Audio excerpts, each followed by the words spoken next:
Assalamualaikum warahmatullahi wabarakatuh. Pada kesempatan ini saya ingin menjelaskan salah satu bagian dalam penelitian pengembangan, yaitu berkaitan dengan topik spesifikasi produk. Ya,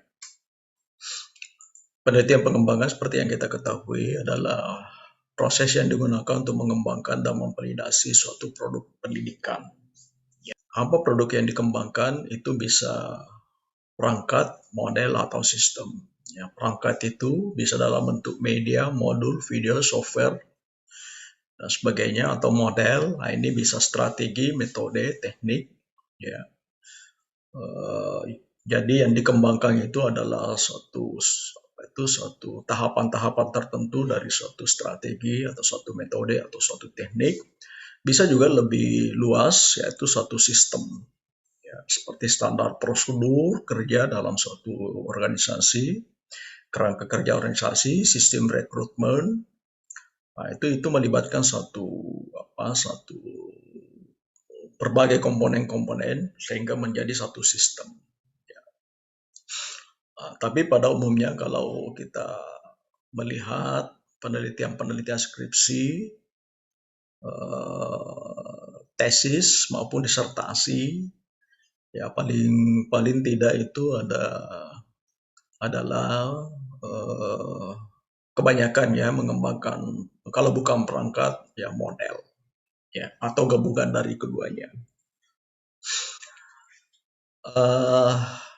Ya, sebagai suatu produk keilmuan, maka produk yang dihasilkan dari suatu penelitian pengembangan harus sesuai standarnya. Ya. Yang pertama tentu saja ada kebaruannya.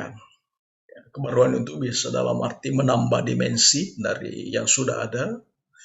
Jadi produksi itu sudah ada, tapi kemudian peneliti ingin mengembangkannya, ya, menambahkan dimensi-dimensi tertentu sehingga dia menjadi sesuatu yang baru, atau merekonstruksi, ya, struktur dari apa yang ada atau melengkapi.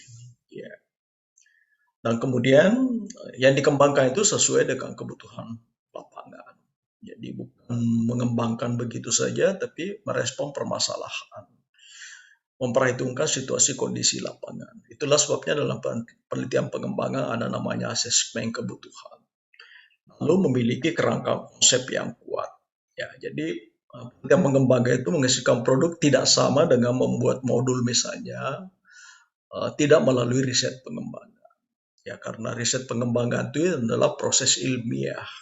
Tentu harus memiliki konsep teori. Jadi kalau bikin video bukan sekedar bikin video. Kalau bikin video saja lalu menjadi tesis disertasi, ya itu tidak cukup. Ya. Harus ada teori yang berkaitan dengan isi yang divideokan maupun pilihan-pilihan video yang kita gunakan. Dan tervalidasi. Ya, jadi diuji validitasnya, akseptabilitasnya, dan efektivitasnya. Itulah produk-produk yang dihasilkan dari penelitian pengembangan. Nah, kemudian kita mencoba membahas spesifikasi produk. Ya, spesifikasi produk itu memberi gambaran mengenai spek, ya, spek dari produk yang kita kembangkan. Sama kalau orang membuat mobil, apa speknya?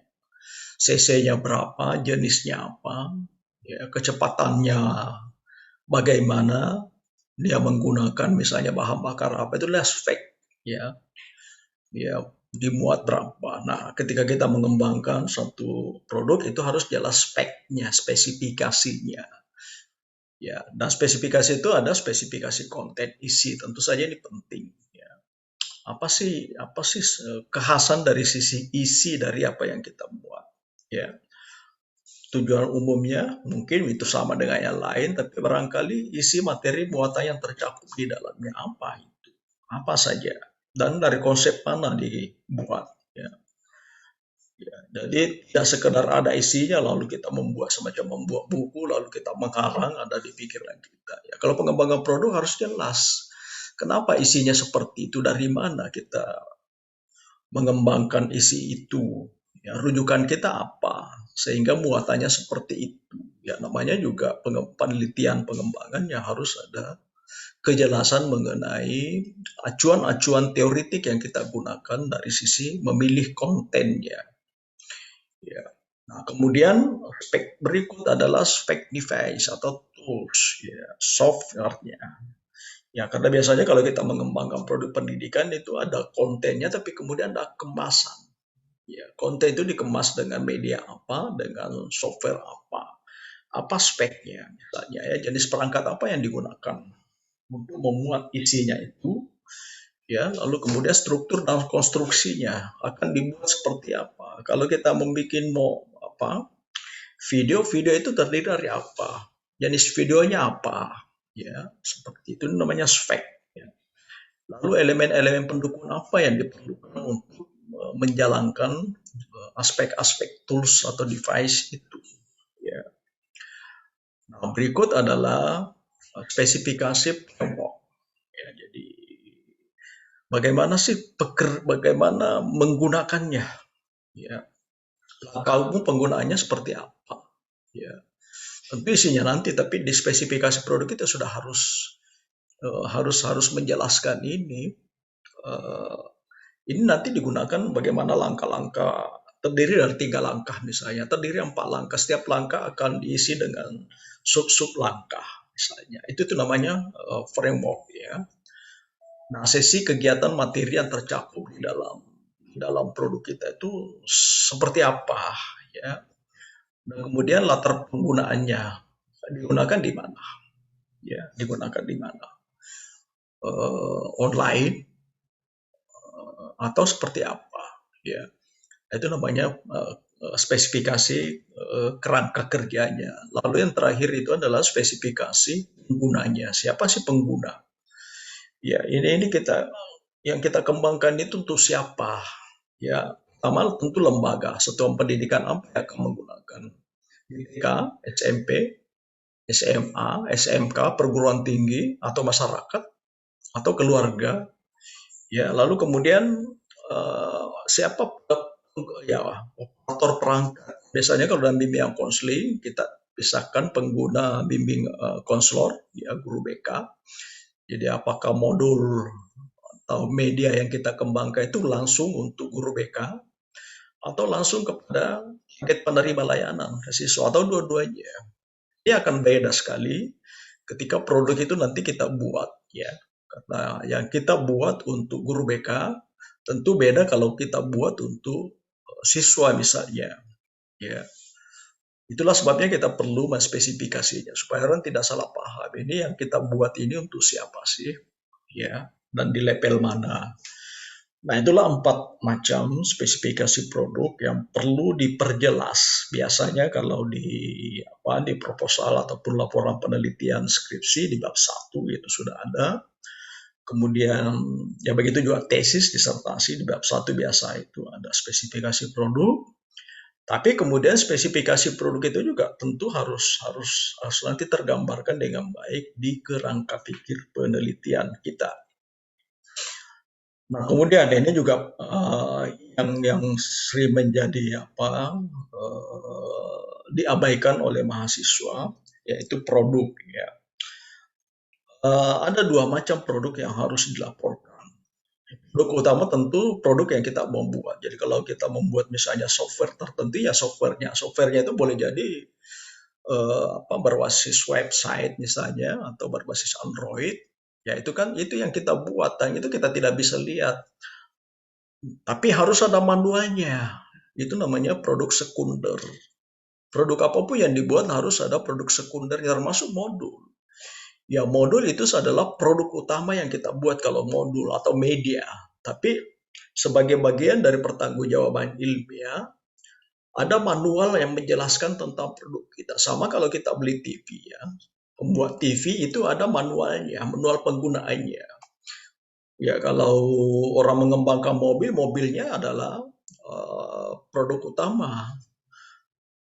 Tapi ada yang harus dikembangkan sebagai pengantar, penjelas dari produk utama. Itulah yang disebut produk sekunder dan ini harus dilampirkan. dalam laporan penelitian kita. Kalau produk utama mungkin foto-fotonya saja, apalagi kalau produk utama berbasis online tentu tidak bisa dilampirkan. Yang dilampirkan adalah manualnya. Di manual itu dijelaskan beberapa bagian penting ya. Jadi antara lain misalnya apa sih latar konseptual dan empirik dari produk yang kita kembangkan itu. Kerangka dasar produk kita itu dalam bentuk apa? Ya, jadi misalnya kalau software itu kerangka dasarnya seperti apa? Ya, nah target penggunanya siapa? Tujuan umum penggunanya siapa? Petunjuk umum penggunaannya seperti apa? Sumber daya fasilitas pendukungnya seperti apa? Jadi ini harus ada dan ini yang paling banyak diabaikan oleh mahasiswa ya, terutama yang saya lihat di mahasiswa-mahasiswa saya yang saya uji biasanya ya langsung saja saya mengembangkan ini lalu kita ujian dicari mana manualnya tidak ada ya. Nah ini tidak lengkap. Ya, sebagai satu penelitian pengembangan harus jelas itu ada manualnya. Apapun produk yang kita kembangkan perlu ada manualnya. Ya, boleh saja manual itu nanti menyatu ya kalau misalnya dalam bentuk yang kita kembangkan itu dalam bentuk tertulis yang menyatu berarti manual itu ada di bab 1. Tapi sebaiknya dipisahkan karena manual ini digunakan bagi mereka yang ingin memahami produk kita. Sementara produk kita itu bisa langsung digunakan oleh penggunanya. Ya, tapi kalau pengguna ingin paham apa sih yang saya gunakan ini, nah, itu dia akan baca manualnya.